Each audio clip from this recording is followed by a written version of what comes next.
Hi everybody. My name is Dorothy and I am about to embark on another adventure. As you might already know, I live here in Kansas with my pet, Ego. Ego, are you there? I am always nearby, Dorothy. Are we embarking on another adventure? Yes. Today, Ego, we're going to explore the concept of duality. Duality? Black and white, good and evil, right and wrong, love and hate, that kind of thing? Something like that, Ego, yes. Yay. So, what are we waiting for, Dorothy? Let's go.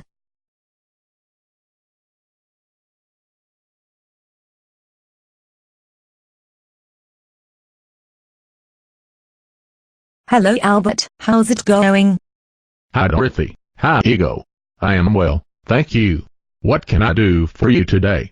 Albert, we are trying to figure out what duality means, in real-life terms, not just a theoretical way. Can you help? I can offer my best insight to you. First we need a real-life topic to use as an example. Alright. Let's talk about love. Great. An excellent example, Dorothy. Excellent. Love is a term to describe how a personality sees another personality. So, it takes two personalities to have love.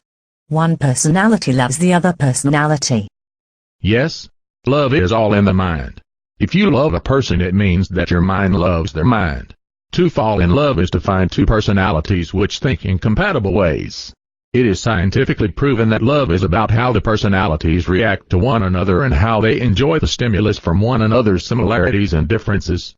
Yeah, when I got my cherry popped by that random dude at the pub a couple of months ago, he said a whole bunch of things which appealed to me. He was irresistible to me. Yes, Ego, you were duped by some great pickup lines and a psychological process of hitting all your key points in a sequence which, basically, opened up your legs like a book. I thought I loved him because of our conversation together. We opened up to one another and had so much in common with each other. I thought he was my soulmate. Yes, Ego, that is how love works. Two egoic minds ringing one another's bells. It's a brain thing. It's all in our heads. Thank you for sharing your knowledge with us today, Albert. It makes perfect logical sense. You're welcome, Dorothy and Ego. See you next time. I got fucking duped. God damn it. Goddamned mindfuck. Goddamned men and their minds. Fuck it. Love is a scam.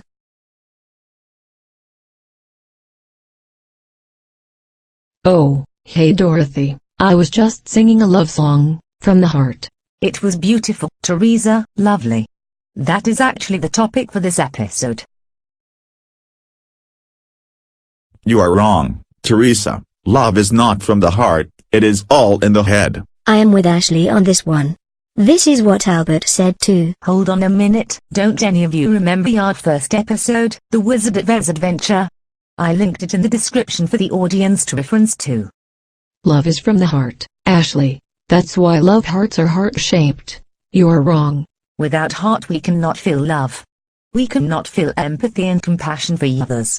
So, love is not about two minds being interested in each other, but it is about two hearts. Nope, that is bullshit. I have duped heaps of chicks into bed with my pickup lines and strategic flirting process. Right, Ego? Fuck off, Ashley. Nobody likes you. Yeah, fuck off Ashley. You have no heart and you are not capable of love. I am too. I love beer, sex and hot chicks. I would love to kick him in the nuts. So to recap. Love is from the heart, it is the feeling of empathy and compassion for another, it is the connection of one soul to another, is this right? Yes, Albert and Ashley are wrong. Love is not in the mind, it is in the heart. Thank you for clearing this up, Teresa, wonderful. See you next episode. You're welcome Dorothy. Still fucking pissed that I got duped into love.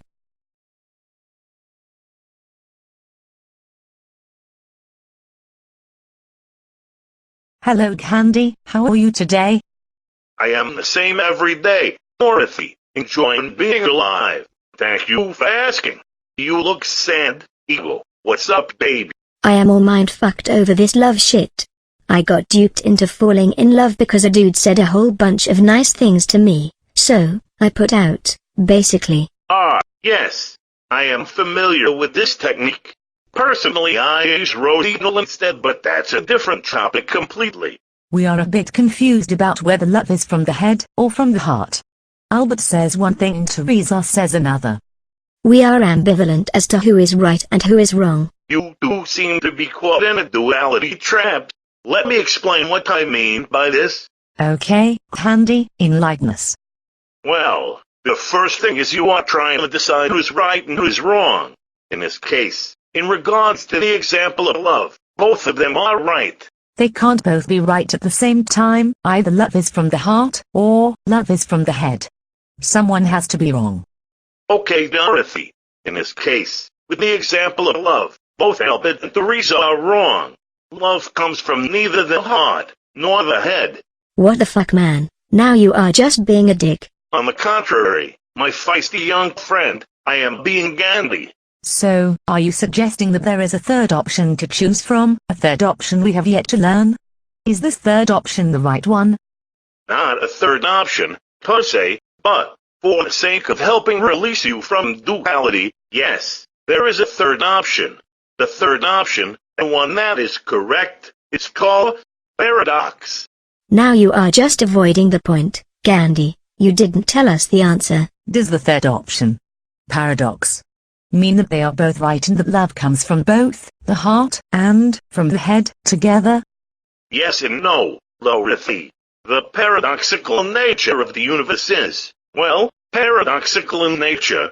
You see, love also does not come from the head, or from the heart, at the same time. Where does love come from, then, Candy? It is the combination of all things, heart, mind, yes, but also soul or spirit, and also from outside influences, and also from an infinite amount of other sources. But also, if all of those things were removed as the sources of love, love would still exist. Love can, and will, exist with, or without some or all of those things. So, this third option, the paradox, encompasses all options and no options at the same time? Yes, Dorothy. This is the nature of our reality. A thing can be more than one thing at the same time. Mind blown. Like totally, dude. Fuck, wow. How wasted are you, man? Do you not get your weed from the barn like we do? I am high on life, Eagle. Do you remember the last episode when I talked about the pineal gland? I am wasted all the time, but also I am straight at the same time. It's a paradox. In choosing Albert's option that love comes from the head, it means that love cannot come from the heart. But, then in choosing Teresa's option that love comes from the heart, it means that love cannot come from the head. And since love comes from an infinite amount of sources, as well as none, the choice of an option in the first place, destroys its true nature? Yes. As soon as a choice is made, a judgment is made. An infinite thing is transformed into a finite thing in your belief system, thus trapping you in the duality illusion. And this means that if I decide that something is right or wrong, and I believe it, then someone else who has chosen a different aspect of the same thing to be right, will argue? Yes. You will find an opponent who will argue with you that your choice of what is right is actually wrong, because their choice of what is right is right to them. And then I will step in and kick that motherfucker in the nuts, because our choice is right to us and we believe it, so, other people's choices must be wrong. Yes, Eagle, that is your purpose, to defend Dorothy's beliefs and choices, until such time as Dorothy stops making judgments on things. So, if I accept that Albert has made a choice and he is right in his choice, and I also accept that Teresa has made a choice, and she is also right in her choice, and that I also accept that they are both wrong in their choices too, then it means that I have seen the true nature of reality, which is paradox. As William Blake said, when the doors of perception are cleansed, a man will see things as they truly are. Infinite. It is what it is, Eagle. It is what it is.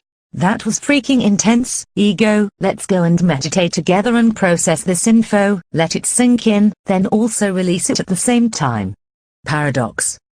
Haha, yes, paradox.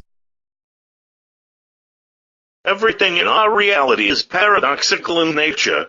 If you see things as they truly are, you will find the special oneness with all things. You will become a part of nature, as opposed to being separate from nature.